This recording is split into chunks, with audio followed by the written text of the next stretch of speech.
आदरणीय, प्रातः वंदनीय, पूजनीय, स्मरणीय और अनुकरणीय, करुणा के महासागर और शांति के अग्रदूत भगवान बुद्ध के चरणों में वंदन और अभिनंदन करते हुए और परम पूज्य बाबा साहब डॉक्टर भीमराव अंबेडकर जी के चरणों में वंदन और अभिनंदन करते हुए और बहुजन समाज में जन्मे जितने भी महापुरुष और महिलाएं हैं उन सब के चरणों में वंदन और अभिनंदन करते हुए आज की सभा के अध्यक्ष और इस प्रोग्राम में जितने भी सब लोग आए हैं, विशेषकर महिला शक्ति और मेरे जो जितने धम्म बंधु हैं, उन सब का मैं दिल की गहराइयों से हार्दिक अभिनंदन करता हूं, स्वागत करता हूं, वेलकम करता हूं। और एक बात आप लोगों के सम्मान में कहना चाहता हूं, जो लोग यहाँ उपस्थित हुए हैं, जो पैगाम का निमंत्रण था उन्हें यहाँ बुलाने का,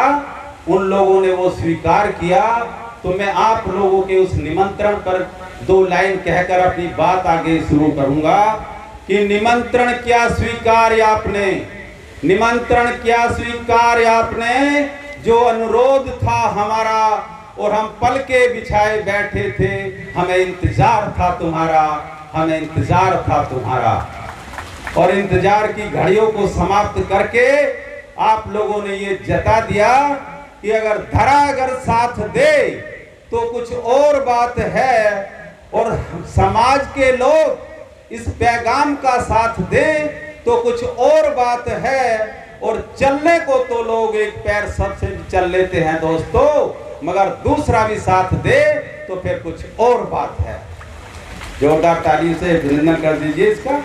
और एक बात आप लोगों ने और सिद्ध कर दी कि हम सब लोग यहाँ जो आए हैं पैगाम की पहल पर, कि जिसे खौफ नहीं है मुरझाने का, हम उस गुल के साथ खड़े हैं, हम पैगाम के साथ खड़े थे, हम पैगाम के साथ खड़े हैं, हम कल भी साथ खड़े थे, हम आज भी साथ खड़े हैं, हम पैगाम के साथ खड़े थे, हम पैगाम के साथ खड़े हैं। एक बार पैगाम वालों को जोरदार अभिनंदन कीजिए।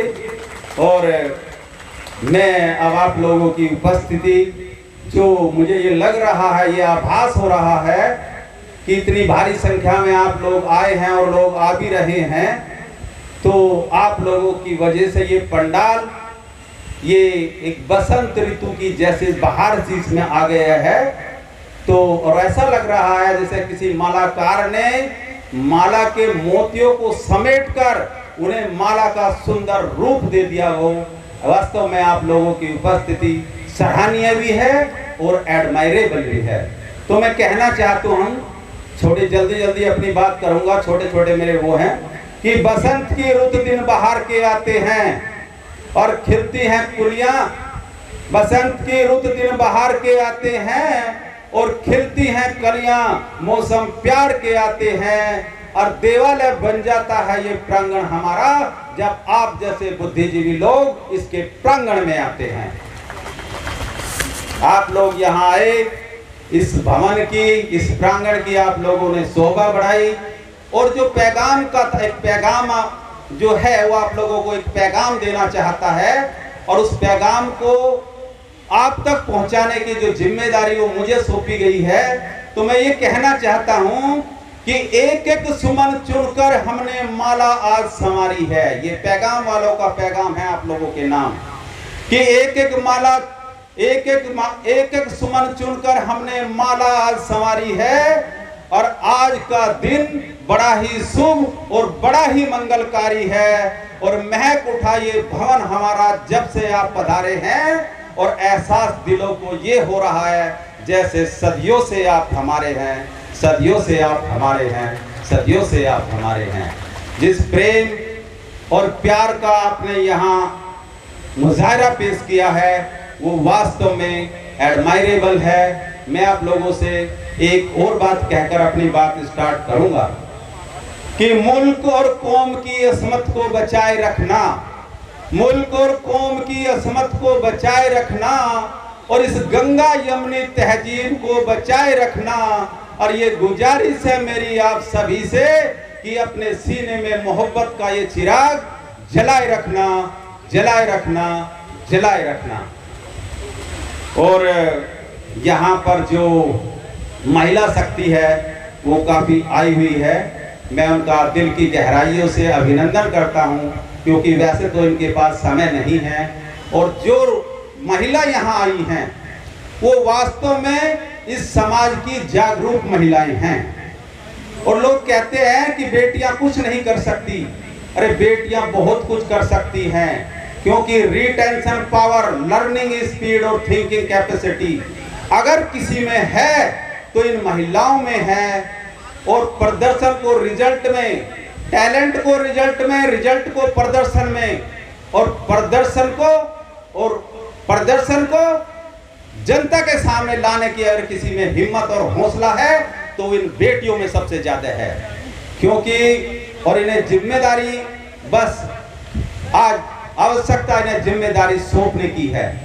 क्योंकि बेटियां आजकल बहुत कुछ अपने क्षेत्र में कर रही हैं कि बेटियों को कम मत आंकिए, बेटियों ने इतिहास बदला है।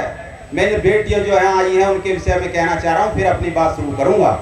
कि बेटियों को कम मत आंकिए, बेटियों ने इतिहास बदला है। और सिर्फ अपने आप को ही नहीं बदला बल्कि इंसान की सोच को बदला है।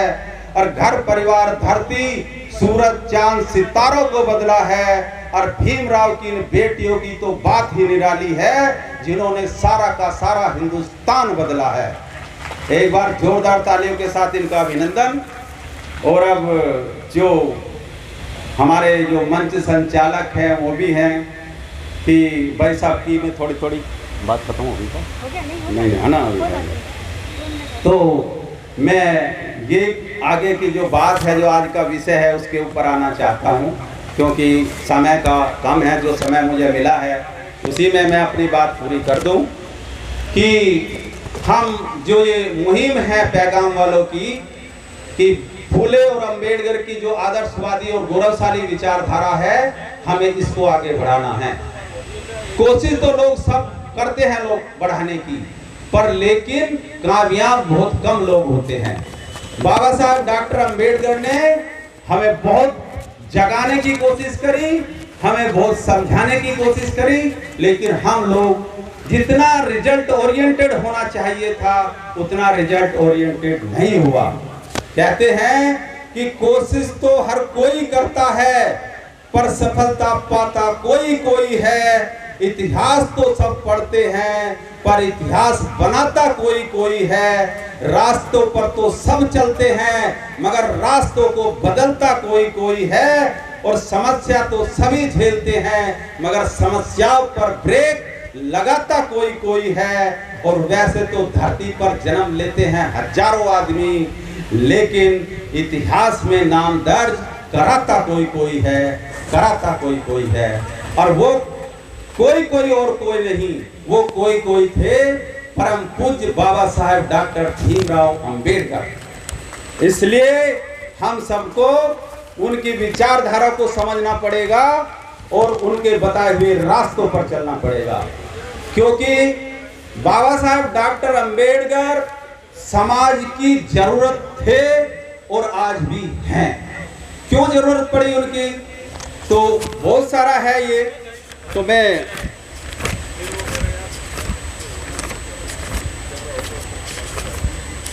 नहीं है मेरा ये, मैं इसलिए एक बात कहूँगा कि माँ भीमाबाई ने जिसको जन्म दिया, माँ भीमाबाई ने जिसको जन्म दिया उस पर दुनिया बलिहारी थी। और पिता रामजी राव के घर में जन्मी एक चिंगारी थी। दलितों पर अत्याचारों की उसने सुनी कहानी थी और शोषित आजाद कराऊंगा फिर भीम ने मन में ठानी थी। उसकी आंखें, जिसकी आंखें आजादी का सपना देखा करती थी, दलितों के लिए समर्पित जीवन की रेखा खींचा करती थी और अत्याचारों से लड़ने को व्याकुल थी उसकी छाती। और जालंधर में लड़ा अकेला, ऐसे थे वो जज्बाती। छीन लिए अधिकार भीम ने बन के दलित हितैषी और दुनिया भीम को याद करे और पूजते भारतवासी। और दलित इतिहास के पन्नों पर उनका कर्तृत्व चमकता है, उस दलित हितैषी भीमराव का जो व्यक्तित्व वो हीरे की तरह दमकता है।